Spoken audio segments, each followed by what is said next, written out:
So this is the self-development with tactics. Bock.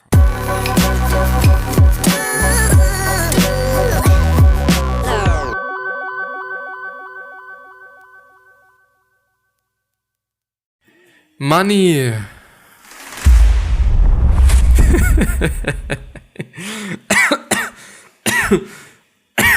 Always nice to breathe in your own. I'm sorry if this is just really loud, but I inhaled my own spit. Yeah, don't know if it's actually called like this, I don't give a fuck.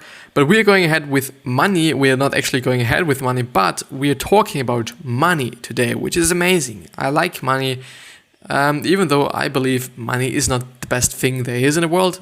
Like, not like happiness.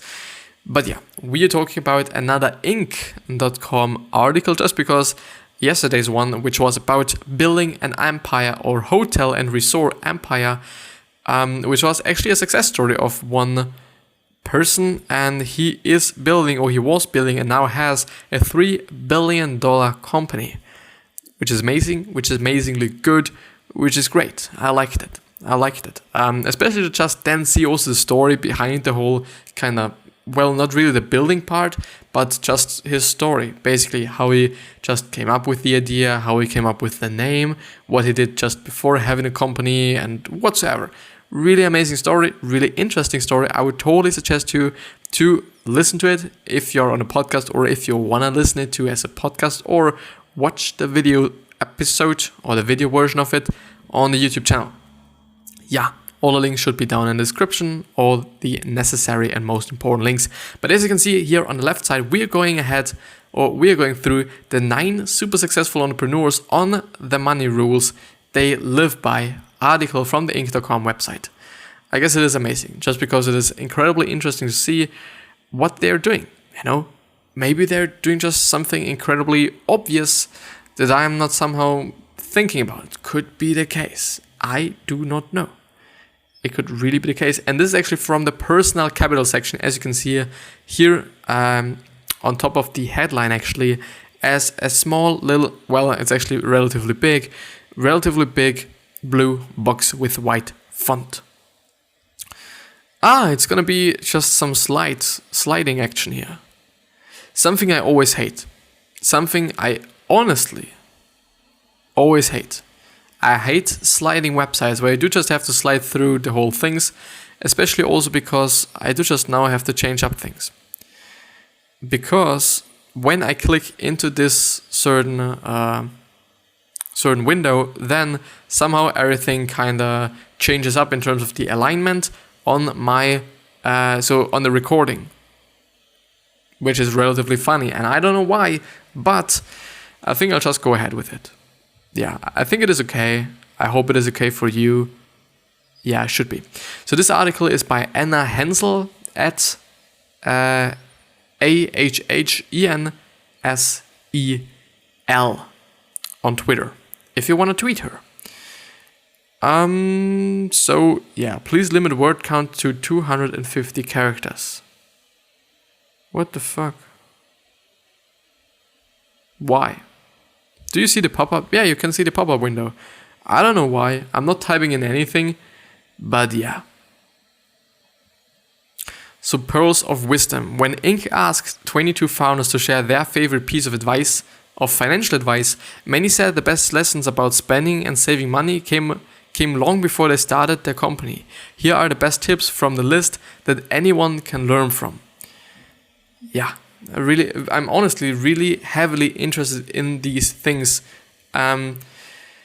just to see how other people are doing things, I assume. Yeah.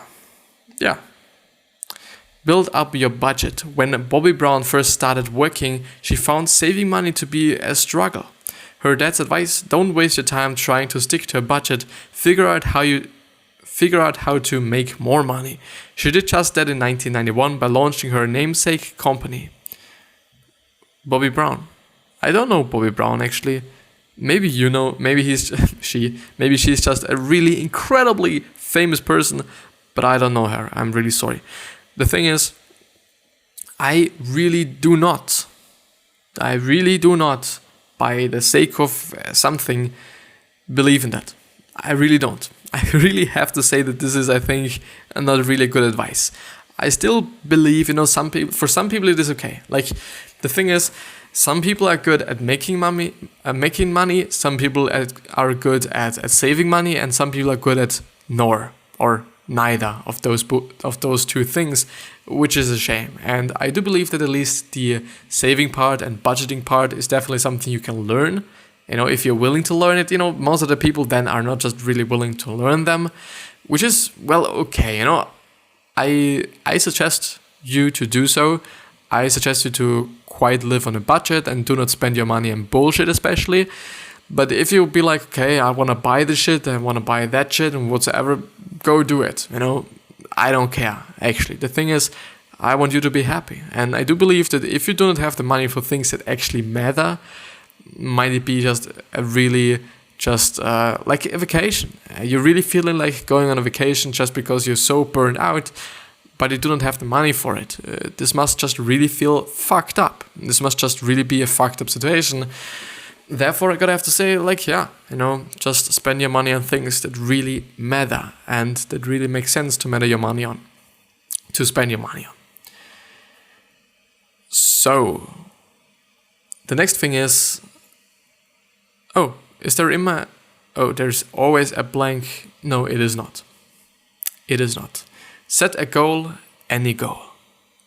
For Alexa von Dobel, CEO of financial planning site LearnVest, the best advice she ever heard wasn't about how to save and spend, but rather to one thing you shouldn't do.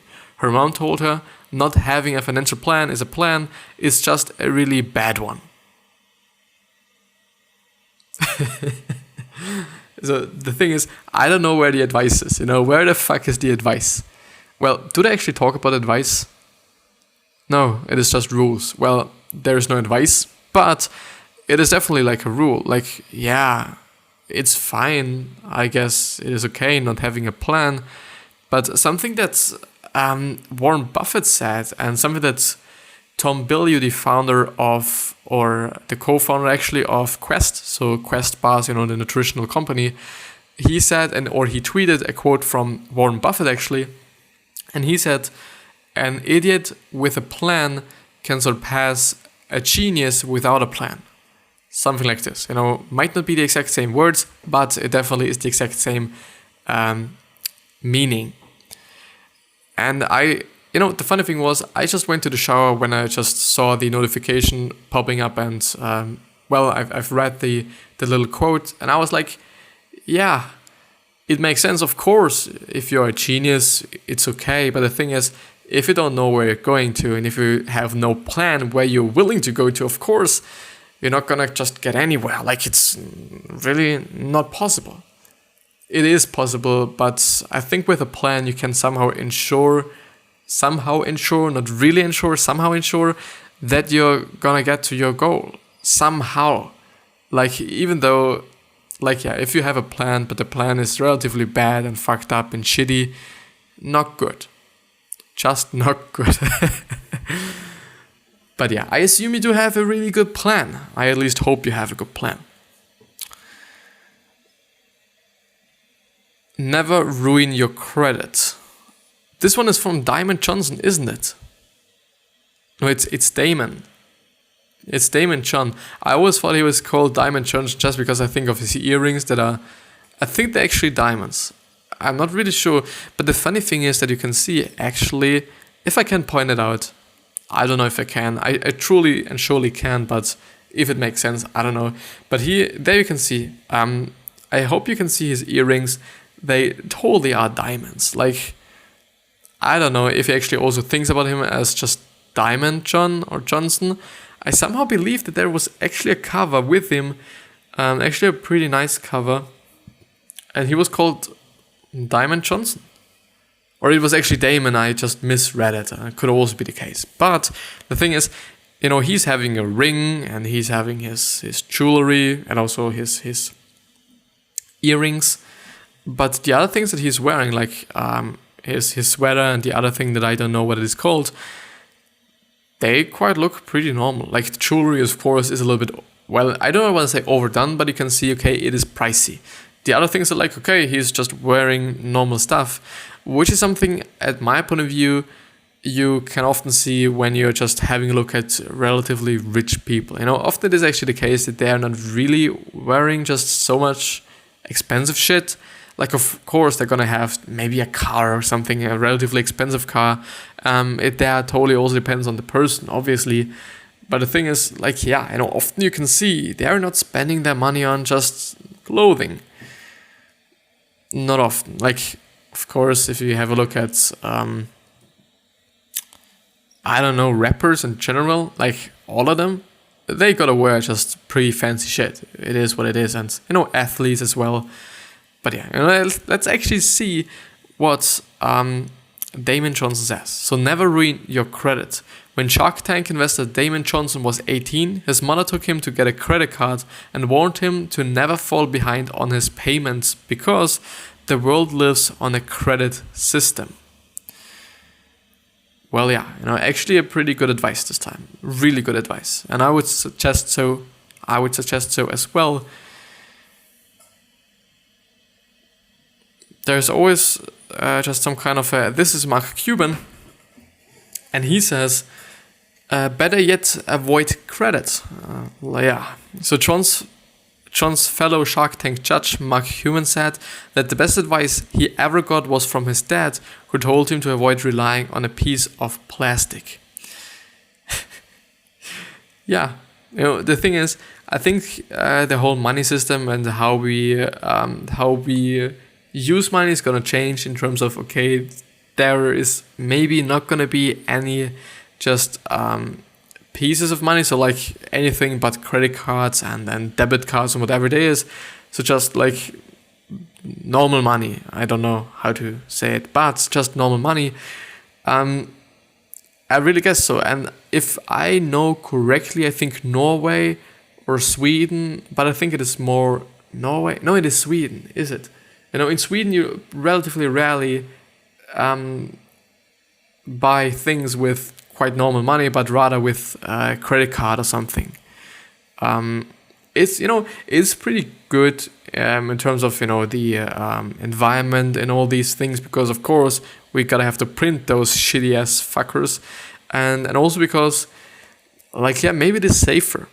The thing is, if somebody steals your card and you're not just recognizing it relatively quickly, then shit's gonna be fucked up for you. But I assume, or at least hope, it's not gonna be the case for you. Therefore, The next one. What's the next one? The next one is from somebody that I do not know, actually. So read the fine print. When Ephraim's Max Levchin, is it Levchin? I hope it's Levchin. Also a PayPal co-founder, was in school. He got a department store credit card without reading the contract. He saved money on one pair of jeans, but later found he owed hundreds of dollars. He learned that there is always a catch. There is really often a catch, even though I believe sometimes there is not, but because we're so cynical and because we always think like there is a catch, we always just try to find it, and we quite often not believe good things, even though just sometimes people actually only want to do good for consumers, for people that are using credit cards or whatever it is, or just some other loyalty cards or whatever it is. Sometimes it's actually just good, and sometimes they just actually want to do good things and want to be nice and whatsoever, but because we're so cynical and think there is always going to be a catch, we often even do not use those things. Sometimes. Make investing a habit. Ellevest CEO Sally Krocek noted that one of her first bosses told her to always invest a little bit of money from every paycheck, no matter if the market's up or down. This removes the temptation to try to time the market, because there's no way that there is gonna be the exact right time on the fucking market. It's not possible. I've heard it really fucking often. It is not fucking possible. From Tony Robbins and so on. Is this? No. I thought about Ray Dalio, but it is not Ray Dalio. It is somebody else. It is Jay Hogue. And I don't know who Jay Hogue is. I really don't. But yeah. So, and make saving 1-2. Jay Hogue, founding partner of venture capital firm TCV. I don't actually know what a venture capital firm is, and I don't even know what venture capitalists are. So, which has invested in companies such as Facebook, Netflix, and Dollar Shave Club. Dollar Shave Club, by the way, it's an amazing thing. So, and make saving 1-2. So I have it, I assume. Jay Hogue, founding partner of the venture capital firm. I know, I've read it already, but a little bit I haven't, so therefore I'm just gonna read it once again. Which has invested in companies such as Facebook, Netflix, and Dollar Shave Club, says that after he got his first paycheck, his dad told him to always put 10% of it into a savings account. And I would totally suggest to as well, just because I know it is a good thing to do. You know, it just really makes fucking sense. It really does, you know, because maybe there's gonna be some days where the economy is not gonna be so good. Then it's just amazing to have some savings. It really is fucking amazing. Yeah. Next one. Who is the next one? The next one is Control Your Destiny. When MailChimp CEO Ben Chestnut was growing up, he watched his mom bring in extra money by running a hair salon from the family's kitchen. Her words of advice when he struck out on his own: "You are the only person you can depend on to put food in your mouth." Yeah, I guess so. And I think it also makes sense to live this advice and to just also be sure that you earn enough money that you can actually put food into your mouth, and instead of relying on other people. Like being independent, I guess. You know, this is what I want to say. Being independent. The next one is accept a high salary with caution. A mentor once told Catherine Minshew, co-founder of The Muse, not to take a high-paying consultant job because then she would get too used to an expensive lifestyle. Minshew decided to take the job but live well below her means. This is definitely something, and I've kinda trailered it before. Like, a lot of rich people actually are living below their means, and I would, for example, say Bill Gates. Like, he's having such a lot of money. I assume still his house is big, and I don't know, but like, his clothing isn't expensive. I only know that he is having a helicopter, or I guess a private jet or something. This is obviously pretty expensive, but the thing is, like, and he has a Porsche. You know, this is what I know, according to an interview, even though the interview might be fairly old. I think it was from the Ellen show, if I remember correctly, but I'm not quite sure. The thing is, he's really not having a really expensive lifestyle. And I think the funny thing is, I want to say that, okay, you know, it is the exact same thing for Mark Zuckerberg, the CEO of Facebook, as well. But the thing is, he is spending like, I don't know, a couple $1 million for his safety, which is totally fine. Like, I understand it. But of course, well, yeah, you know, the money comes with him being relatively famous. And yeah, the somehow or seemingly security issues are also there just because of his fame. Yeah. It is what it is. It is what it is. This was it. Wow. How much did they say? 10. No. Wrong one. 9 super successful entrepreneurs. Yeah, I think they were incredibly helpful and incredibly great, to be honest. Which one did I like the most? Let's actually see.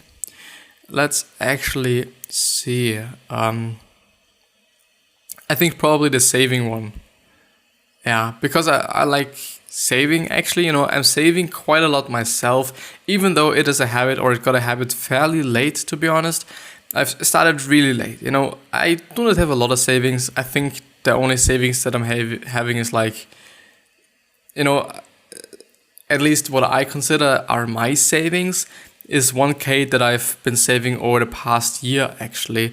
And now I'm starting again. Like I'm gonna save again, trying to save as much as possibly sometimes. And the maximum that I'm actually saving is like, I don't know, 60-70% of what I get as my pocket money. So I'm talking about my pocket money. I'm not earning anything.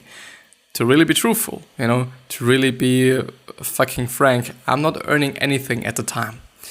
And I'm really looking forward to the time when I'm earning something because, yeah, I really hope that I'm not gonna spend my money on shit that I do not need. I'm not doing now, and I think I will never do unless I just somehow change my habit of, being conscious about, or being conscious about how I actually spend my money, I guess. I think it's actually a pretty nice way to say what I'm willing to say. The thing is, I think bad habits are fairly easy to get, to develop, to gain, whatever, and which is bad, which is fucked up. But of course you can change them. It is not really like, okay, only because you have had one bad fucking habit once does mean that you're always gonna have bad habits. Of course not. You can change. But yeah, is it easy? Probably not. Is it simple? Probably yes, but it's not easy. I really like this. I really like this whole easy and simple thing because often things are actually simple. But on the other hand, they are not really easy. Yeah, Cheesy. I like Cheesy. I like his music. So yeah, this was it with this thing. The thing is, I have discovered the ink.com website actually a fairly long time ago, but there have not been such a lot of articles that I would have said like, okay, I have to go through them on a podcast because it is definitely somehow self-development and self-help correlated. I think you can say this one is, this one really is, or was actually. Yeah, I still believe that being a good saver, because have I been talking about it just before enough? I don't know, to just make it to just be sure and make it a little bit clearer as well, maybe even. I believe that you're either a saver, a maker, or neither of both. If you're neither of both, it is really bad. As I said, it is really not good because you then do just have to develop one of those things. Some people are just somehow predicated to just earn a lot of money, I assume, maybe just because they have since they were just really, really, really, really, really young. And some people just, spend their money and have been spending their money for stupid shit, their whole life long, which is not good and which is definitely a habit and a behavior you should change, at my point of view at least. As I said, if you're really happy with how your life is, with also how your life's gonna be, it is not really only about how your life is at the time, but also how it's gonna be in a couple of years. Very important. To also maybe just be sure that you can sustain the lifestyle that you're having at the time, then I think everything is fine. Like, if you're happy, everything is fine. If you're doing well, everything is fucking great. I'm not gonna just, mock around and be like, well, you do just have to do this and that and whatever. Some things work for some people and some things don't work for some people. It is what it is. It really is what it is. And you should not be just doing something for the sake of doing it just because somebody said it. You should be doing things that are actually working for you and working quite fine for you. You really should. I still believe that, some people are just savers and some people are makers, which means some people are just good at making money and some people are really good at saving money, and you're either one of those two things, if you're not the third one. But let's let that sit there somewhere. The thing is, both are just pretty great. Like, I think, do they both have, or can they have the exact same expectations for their life? Can they? I don't know. I really don't, because the thing is, like, those people who are making a lot of money, the thing is, I think the optimal and the best thing you can be is actually both. You know, someone who is able to make a lot of money, but also is able to save a lot of money. Just because, like, okay, you know, if you earn 120k a year, which I would say is something, you know, it is definitely not, it is just not the most that I've actually seen or heard or been thinking about, but it's definitely a lot. Like, I think it's definitely actually way more than some people will actually ever learn or earn in their life. Yeah, I assume it is. The thing is, like, if you're earning 120k a year and you're spending 130k a year, it's not gonna be so good, you know, for the long run. You know, you're gonna go into debt or whatever is gonna happen. Nothing good, I assume, at least. The thing is that, well, yeah, you know, if you're a saver, then yeah, your wealth is going to grow. You know, if you're a maker and a saver, then your wealth is gonna grow fucking exponentially. You know, it depends on what you're doing, and I think it also comes up to the years. Like, on some years you might be saving way more than on other years, just because maybe in one year you got your first child and it's definitely costing something, and therefore you're gonna just have to spend your money. Yeah, you know, it's gonna differentiate, or it's gonna, it's gonna be just different for certain years. But yeah, I think this is gonna be it with this episode. We are, I think, 25 minutes in, should be. Yeah, I guess. I think that's fine. That's fine. That's really fine. Yeah, that's fine. And now, no, nothing is broken, which is fine. So yeah, this was it with the episode. I do hope that you have learned something. I do hope that you have just got something out of this one. And yeah, I see you the next time. I hope you're doing fine, and I wish you the best health, happiness, and also success. But I also hope that you're going to remind yourself on how you're gonna be remembered. You know, basically your legacy. So how you're, for example, gonna be remembered on your funeral. You know, if people are gonna tell, or people are gonna say, like, okay, he's been a pretty shitty person, or he's been an amazingly nice and incredibly, amazingly nice, generous, super person. Yes, you know, because we actually somehow control that, even though to some degree we do, to some degree we don't, just because, like, not everyone's gonna love us, not everyone's gonna like us. It is what it is, no matter how nice and how generous and how good willing we are. It is what it is. But yeah, with that being said, I see you the next time. Thank you very much, and bye.